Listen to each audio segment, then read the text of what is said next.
오늘 읽었던 우리 본문은 우리가 잘 알고 있는 말씀이죠. 성령 강림으로 인해서 최초의 기독교 교회가 세워진 이후에 이 예루살렘 초대 교회의 모습을 아주 일목요연하게 가장 잘 표현하고 있는 부분이 오늘의 본문입니다. 우리가 잘 알다시피 바울은 일평생 복음을 자랑했고 예수님을 자랑했습니다. 예수님 외에 우리가 잘 알고 있고 익히 알고 있는 인물들 가운데에 복음하면 떠오르는 인물은, 최고로 떠오르는 인물은 바울이고, 바울하면 복음입니다. 바울은 일평생 예수 증거하고 복음 증거하면서 살았고 예수님을 증거하는 일에 목숨을 아끼지 않았던 사람으로 알려져 있습니다. 그러면서 오고 오는 모든 세대들에게 이 바울과 같이 자신이 주님을 본받은 것처럼 너희도 나를 본받으라고 말한 것처럼 믿는 모든 하나님의 자녀들이 이 예수 자랑하고 예수 증거하는 일, 복음 증거하는 일에 우리도 달려가라, 그렇게 도전을 주었던 사람입니다. 그러면 예수님을 자랑한다라고 할 때 그러면 먼저 우리가 예수님을 자랑스러워하는 마음이 있어야 된다라고 여겨집니다. 자랑스러워하는 마음이 있어야 어딜 가든지 입만 열면 예수님 자랑, 또 복음 자랑, 하나님 자랑, 교회 자랑하게 되는 것이죠. 근데 이걸 다른 말로 표현하면 예수님을 인정하고 시인하는 겁니다. 예수님을 자랑하라라고 하는데 내가 예수님을 인정하지 않고 자랑할 마음이 없고, 즉 나의 궁극적으로 내 마음속에 예수님을 인정하는 시인하는 마음이 없다면 결코 예수님을 자랑할 수가 없는 것입니다. 예수님을 인정하고 고백하고 또 예수님을 자랑스러워하는 마음 때문에 헌신도 하고 예배도 드리고 전도도 하는 것입니다. 그러면 예수님께서 누구든지 사람 앞에서 나를 시인하면 나도 하늘에 계신 내 아버지 앞에서 그를 시인할 것이요 라고 말씀하셨는데, 예수님을 시인한다는 것을 좀 더 구체적으로 생각해 보면 어떤 의미가 있겠습니까? 여러 가지가 있겠죠. 금방 말씀드린 대로 담대하게 사람들 앞에 예수 믿으세요라고 전도하는 것, 당연히 예수님을 시인하는 것입니다. 또 이 세상 사람들은 다 각자 자기 우상을 숭배하고 자기 신념과 자기 가치와 자기 문화에 따라서 이런저런 주장하면서 살지만 오직 우리가 예수님의 말씀에 따라서 생각하고 말하고 행동하면 그 사람이 바로 예수님을 시인하는 크리스찬이다라고 말할 수 있습니다. 또 하나님의 자녀로서 우리가 가진 모든 소유, 시간, 또 건강 혹은 모든 물질들을 하나님께 기꺼이 내어드릴 때에 그 사람은 참 하나님을 시인하는 사람, 예수님을 인정하는 사람이다, 그렇게 말할 수 있습니다. 더 나아가서 오늘 우리가 이 본문을 가지고 생각해 볼 때에 그런 것들도 정말 예수님을 시인하는 정말 아주 좋은 믿음인데, 그보다 더 기초적으로 오늘 이 세대같이 분주하고 별의별 유혹이 많은 세상에서 열리를 제쳐두고 하나님 앞에 모이기에 힘쓰고 예배에 힘쓰고 찬송과 기도에 힘쓰고 말씀을 듣고 배우는 데 힘쓰고 성도끼리 사랑의 교제에 힘쓰는 것이 하나님을 시인하는 가장 기본적인 신앙의 모습이 아닐까 생각됩니다. 당연히 그렇습니다. 밖에 나가서 예수님을 시인하기 전에 먼저 내가 구원받은 하나님의 자녀라고 한다면 하나님 앞에 열릴 제쳐두고 나오는 것이 하나님을 인정하는 것이죠. 내가 누구에게 좀 와보세요, 좀 오세요라고 말을 할 때에 그 사람이 나를 인정하지 않고 나의 권위를 무시한다면 그 사람 오지 않을 것입니다. 약속을 무시할 겁니다. 그러나 그가 나를 얼마만큼 존중하느냐에 따라서 그 사람은 약속을 철저히 지키게 될 것입니다. 형식적으로 모이고 형식적으로 예배 드리는 것은 물론 결코 아닐 것입니다. 그 사람의 신앙이 좋다고 말할 수 없습니다. 그러나 진실로 하나님을 사랑하고 하나님을 시인하는 자녀들이 하나님 앞에 모이는 것, 즉 예배 드리고 기도하는 것은 가장 최우선 사명이고 의무입니다. 아니, 의무라고 말하기에는 너무 딱딱하죠. 당연히 오게 되어 있습니다.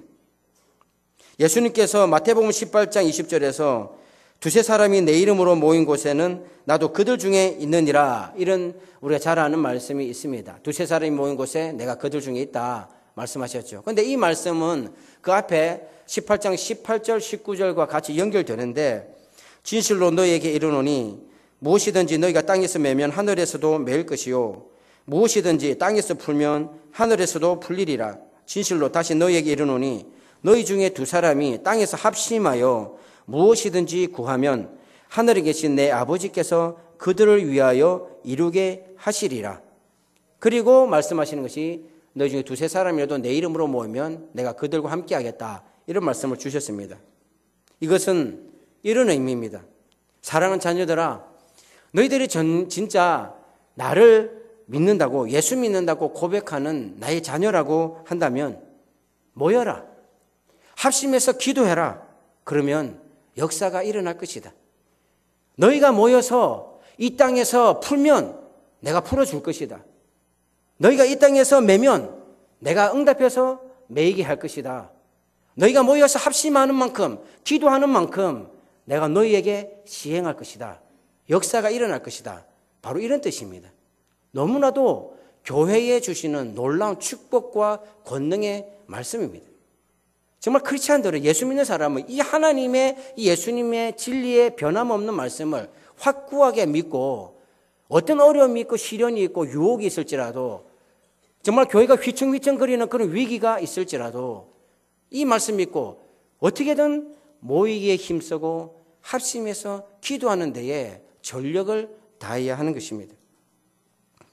예수님의 역사, 세상을 이기고 영육 간의 모든 문제와 질병을 고치고 죄를 이기는 그 놀라운 예수님의 도우심의 역사, 성령의 역사가 주님의 이름으로 모여서 함께 합심하고 예배하고 또 합심해서 기도하는 그런 교회에 일어난다고 예수님이 약속하고 있는 것입니다. 그런데 오늘날은 참 모이기가 힘든 시대입니다. 솔직히 말하면, 표현하면 갈수록 사람들이 점점 안 모이려고 애를 쓰는 시대입니다. 왜냐하면 사탄이 그 배후에서 교묘하게 역사하기 때문이죠.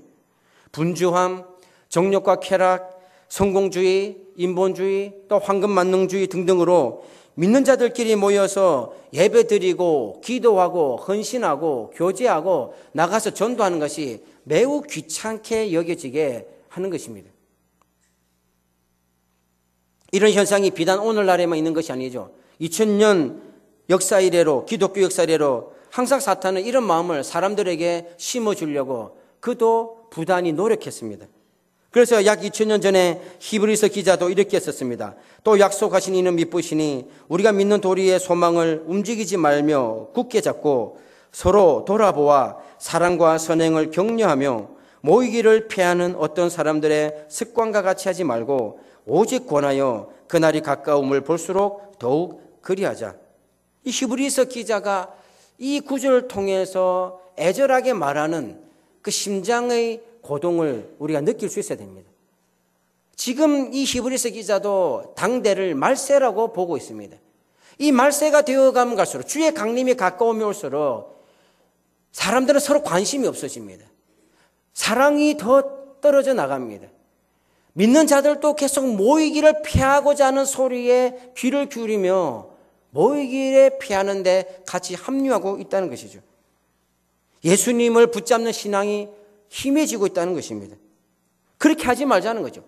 주님이 오시는 그날이 가까우면 올수록 우리가 정말로 해야 될, 가까움을 볼수록 뭘 더욱 그리하자는 것입니다. 하는 겁니까? 더욱 모이기를 애쓰자는 것이죠. 우리의 소망이신 예수님을 굳게 붙잡고 그 예수님을 바라보면서 서로 돌아보고 사랑하고 선행을 격려하는 일을 위해 우리가 더욱 모이기에 힘써자, 그 얘기를 애절하게 전해주고 있는 것입니다. 이때 2000년 전이나 지금도 계속해서 그래왔죠.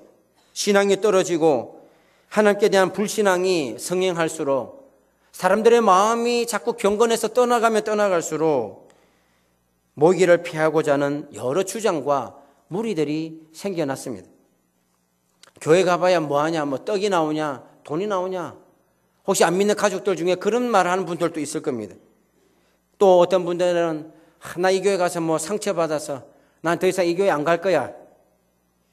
뭐 그런 분들도 있고, 혹은 또 뭐 이런 분들이 있습니다.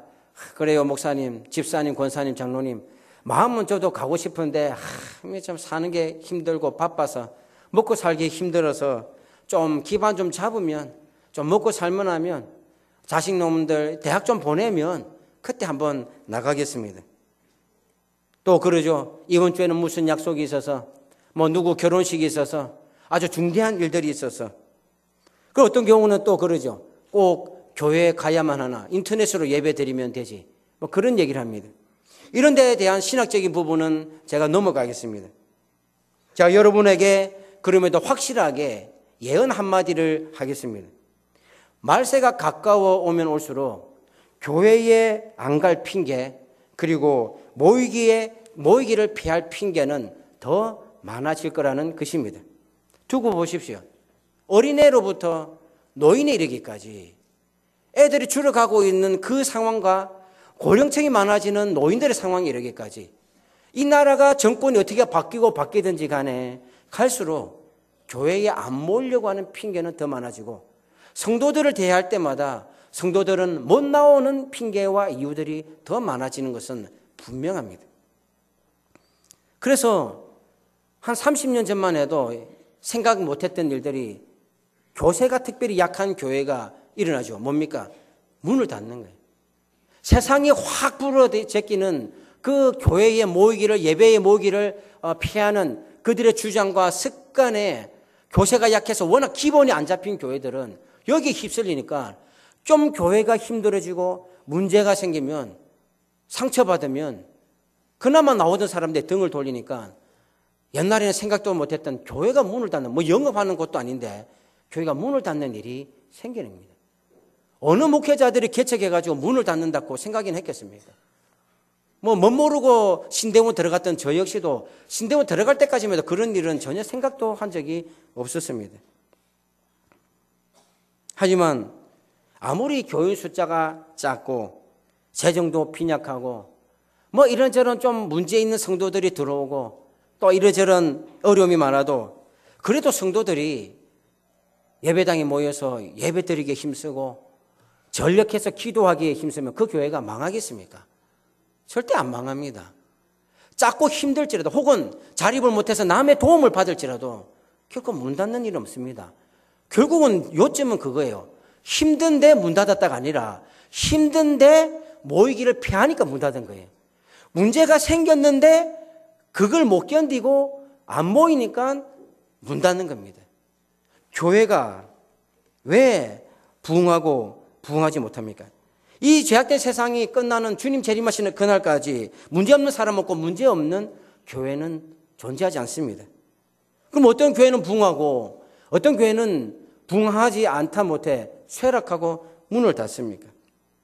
그거는 문제 때문이 아니라 모이지 않기 때문입니다. 문제가 있다고 예배를 소홀히 하고 기도를 등한시하기 때문입니다.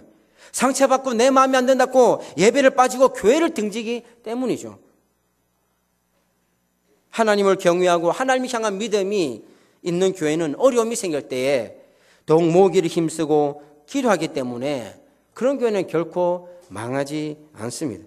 도리어 그 문제를 딛고 다른 교회가 넘볼 수 없는 놀라운 도약을 하게 되는 것을 실제로 보게 됩니다. 성도들이 합심해서 기도하면 문제는 도리어 그 문제가 내재했던 그 교회의 단점, 그 교회의 성장과 부흥을 잡고 있는, 부흥의 발목을 잡고 있는 문제를 표면에 드러내어서 성도들이 기도함으로 성령의 역사로 말미암아 그 문제를 풀고 부흥의 물꼬를 트는 역할을 하게 됩니다. 놀라운 하나님의 은혜가 기도하는 교회에게 있는 거죠. 문제가 있고 어려움이 있고 위기가 있는 교회지만 오히려 기도하는 교회에는 그것이 부흥의 기회가 되는 겁니다. 아니면 그 사람들은, 그 교회는요, 늘 그 자리입니다. 자기의 단점을 못 봐요. 자기 한계를 초월하지 못하는 것이죠. 그러니까 문제가 있으니까 믿음이 없는 사람은 예배를 등지고 하나님을 등지고 불순종하고 교회를 떠나가요. 하나님 안에서 해결하려고 고민하지 않아요. 기도하지 않습니다. 근데 나는 지혜 없고 부족하고 내 한계를 모르지만 그러나 하나님께는 해결점이 있다는 것을 믿고서 끊임없이 모이기에 힘쓰고 애쓰고 기도하면은 하나님이 우리의 한계를 초월하게끔 문제를 통하여서 길을 열어주시는 겁니다. 그래서 교회는 문제가 있다고 해서 안 좋은 교회가 아닙니다. 교회가 어려움이 있다고 해서 안 좋은 교회가 아니에요. 여러분들도 특히 어르신들 60년 넘게 우리 교회에서 오만 일들 다 겪고 오셨지만 문제가 있다고 우리 교회가 성장하지 않습니까? 우리 교회가 망했습니까? 아니에요. 기도하고 모이면 교회는 그것이 더 부흥하고 발전하는 하나님의 축복의 통로가 된다는 것입니다. 세상이 아무리 교회를 핍박하고 또 신앙생활하기에 힘들도록 만들지라도 그럴수록 믿는 자들이 죽으라고 모이고 죽으라고 예배드리고 기도하고 말씀을 듣는다면 세상은 절대 교회를 넘어뜨릴 수 없습니다. 우리가 지금 다니고 있는 남원교회 어떤 교회입니까? 여러분들이 세웠다라고 표현할 수 있지만 궁극적으로 예수 피로 세워진 교회입니다. 십자가 피로 세워진 교회입니다. 그래서 교회의 생명은 예수에게 있습니다. 예수 피에 있어요. 그래서 교회는 예수만 살아있고 예수 복음만 살아있고 그 복음 붙잡고 기도하고 모이게 힘쓰는 성도들만 있으면 절대 망하는 법이 없습니다. 오히려 세상이 감당치 못하고 뒤로 물러가고 포기하게 됩니다. 그러므로 여러분이 이 세상에서 요즘 시대에 부흥 안 된다, 부흥하기 어렵다, 그런 사람들의 목소리, 세상의 목소리에 귀를 기울이지 마십시오. 우리는 세상의 목소리, 사람들의 목소리 들으려고 살아가는 사람이 아닙니다. 교회에 나와서 이 예배 자리에까지 나오면서 우리의 귓가에 울리는 소리가 사람들의 목소리와 세상의 목소리라면 우리는 헛살고 있는 것이죠. 우리는 사람들의 목소리를 듣기 위해서 살아가지 않고 우리가 사람들의 세상의 목소리를 듣기 위해서 예배 자리에 나온 것이 아닙니다. 우리는 오로지 우리와 함께 하시고 우리를 살리고 우리를 부흥시키기를 원하시는 전지전능하신 하나님의 목소리를 들으면서 살아가는 성도요, 그의 목소리를 듣기 위해서 이 자리에 나온 것입니다. 교인 숫자와는 상관없이도 예수가 살아있고 기도가 살아있고 예배가 살아있고 전도가 살아있는 교회는 부흥하는 교회요, 살아있는 교회입니다. 교회가 이러한 영적인 소위 깡다구를 가지고 있으면 절대 세상이 넘보지 못하는 겁니다. 그런데 이게 없으니까 뭐 이리 갔다 저리 갔다 갈 때와 같이 하니까 사탄이 세상을 통해서 자꾸 들쑤시는 것이죠. 믿음 약한 성도, 기도 안 하는 교회를 자꾸 쑤시는 거예요. 그래서 왔다 갔다 넘어지는 겁니다. 그리고 니 탓 내 탓 하면서 서로 원망하고 예배에 자꾸 빠지고 기도의 자리에 빠지고 그러니까 영적인 능력은 또 상실하게 되고 어느 순간 사탄의 밥이 되는 것입니다. 아무리 신천지 같은 극악무도한 이단이라 할지라도 말씀 위에 굳게 서고 뜨거운 기도와 예배가 살아있는 교회에 어디 감히 넘보겠습니까? 택도 없지요. 오늘 읽은 우리 2000년 전 이 사도 시대에도 교회는 늘 사도들의 가르침으로 말씀의 신앙이 자랐고 수시로 모여서 교제하기를 힘썼고 모이기만 하면 기도하기에 힘썼다고 그렇게 기록하고 있습니다. 그렇게 하니까 교회 안에 성령의 역사가 나타나서 기사와 표적이 많이 나타났습니다. 성령이 충만하니까 물질을 초월합니다. 가난한 자들과 함께 나눠 쓰고 통용하는 사랑의 역사가 일어납니다. 그리고 모이기를 더욱 힘쓰며 초대교회의 특성했던 성찬을 겸한 예배가 살아나고 교제가 이루어지고 하나님을 찬미하고 그리고 밖으로 나가서는 교회에서 받은 은혜대로 복음에 합당하게 살아가니까 온 백성에게 칭송받아서 하나님께 영광이 되니까 주께서 믿는 자의 수를 날마다 더하게 하시니라. 이런 축복이 우리 남은 교회에 일어나기를 주님의 이름으로 축원합니다. 교회의 흥망성쇠, 다양한 나름대로 목사님들, 신학자들의 세미나들 통해서 이유들이 많이 있겠죠. 근데 그 모든 요소들을 차치하고 제외하고 단 이거 하나다라고 말할 수 있는 것이 있다고 한다면 그건 뭡니까? 바로 오늘 이 말씀입니다. 모이기를 힘쓰면 부흥하는 것입니다. 기도하기를 힘쓰면 부흥하는 것입니다. 날마다 사도들의 가르침을 받기에 힘쓰면 부흥하는 것입니다.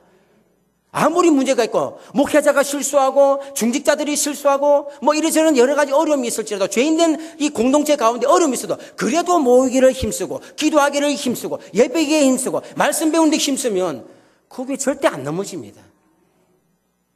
사람이 많으면 많은 대로 적으면 적은 대로 모이기에 힘써야 됩니다. 모이는 숫자가 적다고 사람들이 바빠서 안 모인다고 우리 전도회, 우리 구역, 우리 교육부에서 뭐 애들 학원 가고 우리 사람들 전도회 사람들 직장 다니고 구역원들 뭐 직장 다닌다고 바빠서 안 모입니다. 그렇다고 안 모이면 안 되는 것이죠. 제가 우리 남원교회 이제 만 4년까지 있었는데 있으면서 사실 뭐 낙심한 일은 거의 있어 본 적이 없습니다. 그런데 제가 유일하게 남원교회에 있으면서 마음에 늘 좀 이렇게 아프고 낙심됐던 일 사역이 하나 있습니다. 그건 뭐냐면 바로 우리 고등부입니다. 요 근래는 제가 시간 맞춰 좀 올라가는데 지금 4년째지만 한 3년 동안은 제가 거의 9시 전에 고등부실에 올라갔습니다. 그러면 거의 99.9% 아무도 안 옵니다. 선생님도 없고 애들도 없어요. 그래서 9시 한 10분쯤 넘으면 한 명, 두 명 오는 경우가 있는데 10분 넘어도 안 오는 경우도 태반입니다. 그러니까 9시 반에 예배 시작되는데 예배 시간 다 되어도 뭐 평균 뭐 20명 남짓 하는 인원수 중에 한 5-6명, 많으면 7, 8명 정도 옵니다. 그 나머지는 예배 중에 오게 되죠. 이때 제가 취하는 게 있습니다. 고등부실 올라가면 우리 고등부 교사들이 다 권사님들이고 우리 교회 30년 넘게 사역하신 분들에서 눈치가 좀 있으신 분은 모르겠지만 교사 선생님들이 아신지 모르지만 제가 주로 이때 예배 전에는 이 창밖을 내다봅니다. 이 창밖을 내다보는 이유가 크게 두 가지 있습니다. 하나는 첫째는 애들이 언제 오나 주차장 봅니다. 예. 선생님들 타고는 승용차를 제가 알거든요. 아직 저 승용차 안 왔네. 저 차 안 왔네. 언제 오시나. 늘 봅니다. 두 번째로는 더 큰 이유인데 예배 시간이 다 되어도 애들이 안 오니까 쏙이 탑니다. 쏙이 타니까 애들 보거나 혹은 뭐 이렇게 중간에 오는 애들 뭐 인사도 하지만은 사람들 보기보다는 그래도 이렇게 조금 뭐 더운 여름에는 문도 좀 열기도 하고 그러니까 찬양하기 전에 뭐 지금 겨울에는 이 롤스크린 올리면은 그 문으로 통해서 찬바람이 들어와요. 안 그래도 열불 나니까 쏙 시원하게 하려고 창밖을 보면서 마음을 다스립니다. 마음을. 쏙이 타니까요. 한 번은, 때때로는 한 번씩 이렇게 9시 한 20분쯤 돼도 단체로 교사들도 좀 늦게 올 때가 있어요. 한 분도 안 볼 때가 간혹 있어요. 간혹. 예. 다는 안 그러는데. 그러면은 막 더 쏙이 탑니다. 그러니까 선생님들이 그래도 좀 제때 오면 제가 힘이 나죠. 예. 근데 이게 안 오면 막 쏙이 타요. 그래서 제 속으로 그때 막 오만 생각이 오고 갑니다. 나는 참 청소년 사역에는 아무래도 재능이 없는 것 같아. 내 설교가 애들한테 도저히 안 먹히는 것 같아. 애들이 전혀 뭐 참 안 먹히고 은혜도 안 되고 변화를 못 주는데 왜 그런가. 맡은 지 1년도 돼가고 2년도 돼가고 3년도 돼가고 4년도 돼가는데 숫자는 늘 그대로고 한 번씩 목사님 장로님들 둘러보려고 올라오시는데 창피하고 또 뭐 같은 일하는 교사들이지만 그래도 제가 교육자니까 책임자니까 좀 민망도 하고 사실 이 남원교회 그만둬야 되나 이 능력이 없어가지고 이거 언제까지 이래 맨날 제자리 걸으면 고등부 때리고 씨름해야 되나 이 무능력한 사람 빠져줘야 능력 있는 사람 오지 이런 생각을 솔직히 수도 없이 했습니다. 그러다가 시간 돼가지고 설교하러 나갈 때에 제 마음 상당히 낙심되어 있기 때문에 참 기도하면서 영적으로 막 전쟁을 벌이면서 마음을 다스리고 설교 시간에 강단했습니다. 애들은 모르죠. 거의 모르겠으면 애들한테 티를 안 내려고 많이 애를 썼고 선생님들한테 티를 안 내고 원래 제 목소리도 크잖아요. 씩씩하잖아요. 하지만은 제 속은 상당히 타들어갑니다. 그게 매주마다 그렇습니다. 어쩌다 한 번이 그런 게 아니고. 오죽하면 제가 한 번씩 지각하지 마라 이래 설교해도 안 고쳐지니까 내가 얼마나 능력이 없으면 그렇겠습니까? 그래가지고 딱 설교하다가 보면 문에서 어쩌다 한 명 들어옵니다. 어떤 경우는 문 한 번 열고 5-6명이 한꺼번에 들어와요. 그러면은, 살 것 같아요. 마음에 안도의 한숨이 놓인 거는, 이놈의 자식들, 그래도 오긴 오네. 이런 거요. 마음 같은 한 대 쥐받고 싶지만 온 게 또 감사해서 놔두는 거죠. 참, 이래 살다가 4년 보냈습니다. 예. 근데 걔들은, 그렇죠. 이 생각을 보니까, 쟤들은 저를 미워해서 안 오는 게 아니에요. 늦잠 자다가 안 오고, 새벽 4시까지 게임 스마트폰 하다 안 오고, 그 다음에 학원 간다고 안 오고, 할머니 집 간다 안 오고, 학교에서 오락해서 이래요. 근데 저는 사실 4년 동안 쟤들 때문에 엄청 시험 들었어요. 시험 드는 것 때문에 상처받을 것 같으면 제가 훨씬 더 상처를 많이 받았죠. 근데 감사한 것은 이렇게 하나님의 은혜로 졸업하는 애들, 또 뭐 저 뒤에는 하지 않는 애들도 저기 앉아 있는데, 내 얘기 처음 듣지, 이런 거? 잘해. 다음에 다른 목사님 오면 열심히 지각하지 말고 늦잠 자지 말고 오란 말이에요. 예. 그래도 이렇게 졸업해가지고 고3 애들 이렇게 올려서 대학부에 이렇게 올려보내는 이 자리에 서니까 참 이런 생각이 들죠. 첫째는 뭐니 해도 부족한데 하나님의 능력과 은혜로 그래도 이렇게 되어서 참 감사하다, 이런 생각이 듭니다. 둘째로 드는 생각이 이겁니다. 참 그래도 내가 남은 게 고등부 말아먹지 않았구나. 다행이다. 그래도 좀 보내는 애들이 있구나. 뭐 이런 생각이 들어서 참 다행입니다. 세 번째로 드는 생각은 정말 중요한 생각인데요. 뻔하게 이렇게 뭐 교육자들 한 번씩 옛날에는 그런 말을 언급을 했습니다. 그건 뭐냐면 특별히 새삼스럽게 성령께서 저에게 그런 마음을 주셨어요. 이 예배 시간이 되어도 아직 안 오는 지각하는 애들. 그때 그 속타는 마음. 그런데 간혹 애들이 일찍 오는 애들이 있어요. 진짜 예배 훨씬 전에 일찍 오는 애들을 보면은 제가 이렇게 일부러 표는 안 내죠. 왜냐하면 또 때로는 남들 보면은 편애한다 생각할 수 있기 때문에. 근데 제 마음은 얼마나 애들이 기특한지 모릅니다. 그리고 야속하지만 늦게라도 문 열고 설교 중이라도 들어오는 애들을 볼 때 안도의 한숨을 쉬는 그 마음. 어느 날 성령님이 저에게 이 영혼들을 바라보는 하나님의 마음이 바로 저의 마음이다. 제가 느낀 이 마음이 바로 이 애들을 기다리시는 하나님의 마음이다라는 것을 느끼게 주셨어요.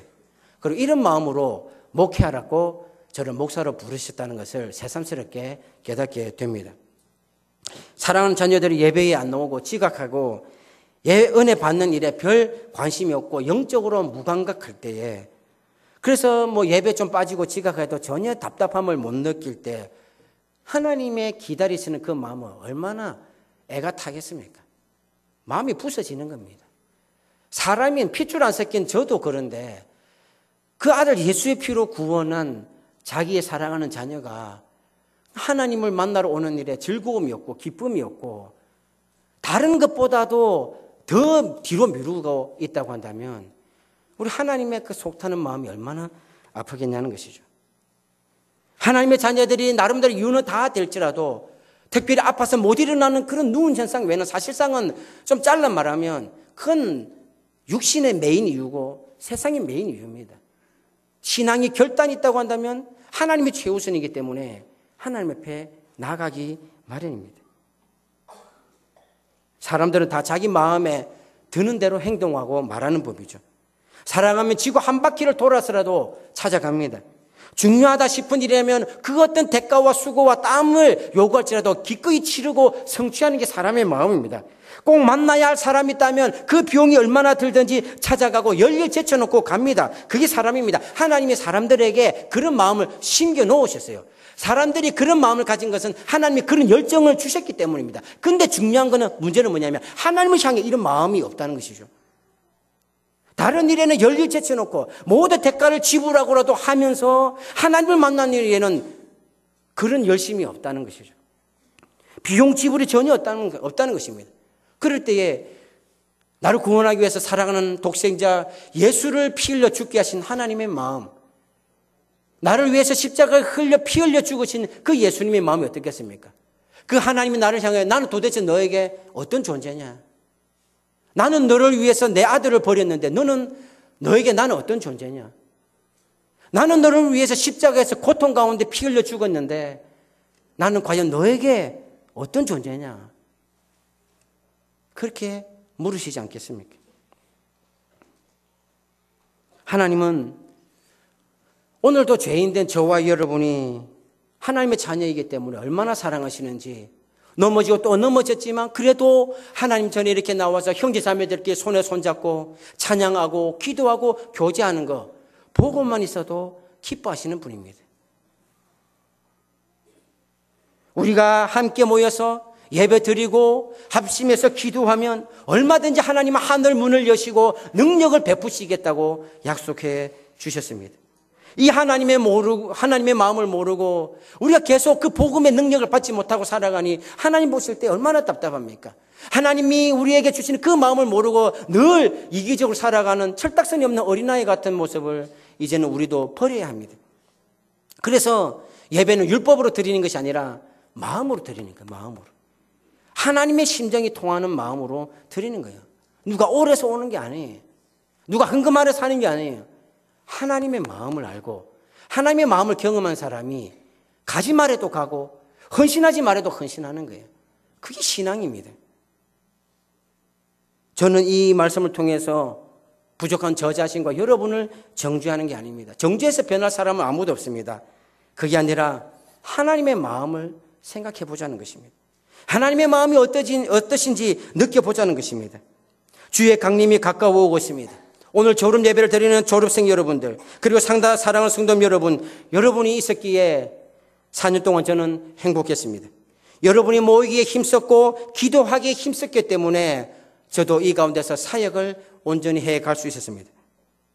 이제 졸업과 동시에 새로운 출발하는 졸업생들, 그리고 한 해를 다 보내고 내년 2017년도를 새로운 기대와 소망으로 맞이하는 성도님들이 담임 목사님과 함께 새해는 정말 모이기에 힘쓰고 말씀과 기도에 온 힘을 쏟아서 하나님이 주고자 하고 그렇게 기다리시는 말씀과 기도의 능력을 체험해 보시기를 바랍니다. 세상이 아무리 교회를 핍박해도 우리 남은 교회는 모이기를 피하는 그 어떤 시도도 원천 봉쇄하고 모여서 말씀을 배우고 기도하는 일을 결코 쉬지 말아야 합니다. 모이는 교회는 결코 세상이 무너뜨리지 못합니다. 말씀 위에 굳건히 선 교회는 절대 쓰러지지 않습니다. 기도하는 교회를 이길 수 있는 것은 이 세상에 단 하나도 존재하지 않습니다. 왜냐하면 예수 이름으로 모여서 예배하고 기도하는 곳에 세상을 이기신 우리 주님의 승리가 있다고 약속해 주셨기 때문입니다. 아무쪼록 나날이 흉흉해지는 이 말세에 우리 남은 교회는 항상 모이기에 힘쓰고 뜨겁게 기도하고 뜨겁게 사랑하는 승리하는 교회가 되기를 주님의 이름으로 축원합니다. 기도하겠습니다. 주의 강림이 가까워 오고 있습니다. 세상은 곳곳에서 모이기를 피하자는 소리가 들려오고 있습니다. 그러나 사랑하는 주님, 전지전능하신 주님, 예수 피로 교회를 세우신 주님, 우리 이럴수록 더욱더 모이기에 힘쓰고 기도하기에 힘쓸 수 있도록 도와주시옵소서. 사탄은 어찌하면 교회를 피하기 위하여, 교회를 무너뜨리기 위하여 사람들의 마음을 현혹하고 무너뜨려서 모이기를 피하는 주장으로 사람들을 쓰러뜨리려 하고 있으나 하나님 아버지, 우리의 마음을 붙들어 주셔서 우리는 더욱더 주의 강림이 가까울수록 모이기에 힘쓰고 합심하여 기도함으로 말미암아 하늘 문을 여시고 능력을 행하시는 하나님의 은혜를 맛볼 수 있도록 도와주시옵소서. 그리하여서 하나님 앞에 합심하여 모이고 합심하여 예배드리고 합심하여 기도하는 우리 남은 교회가 하나님 앞에서 복을 받고 부흥할 수 있도록 주여 축복하여 주시옵소서. 예수님 이름으로 기도드립니다. 아멘.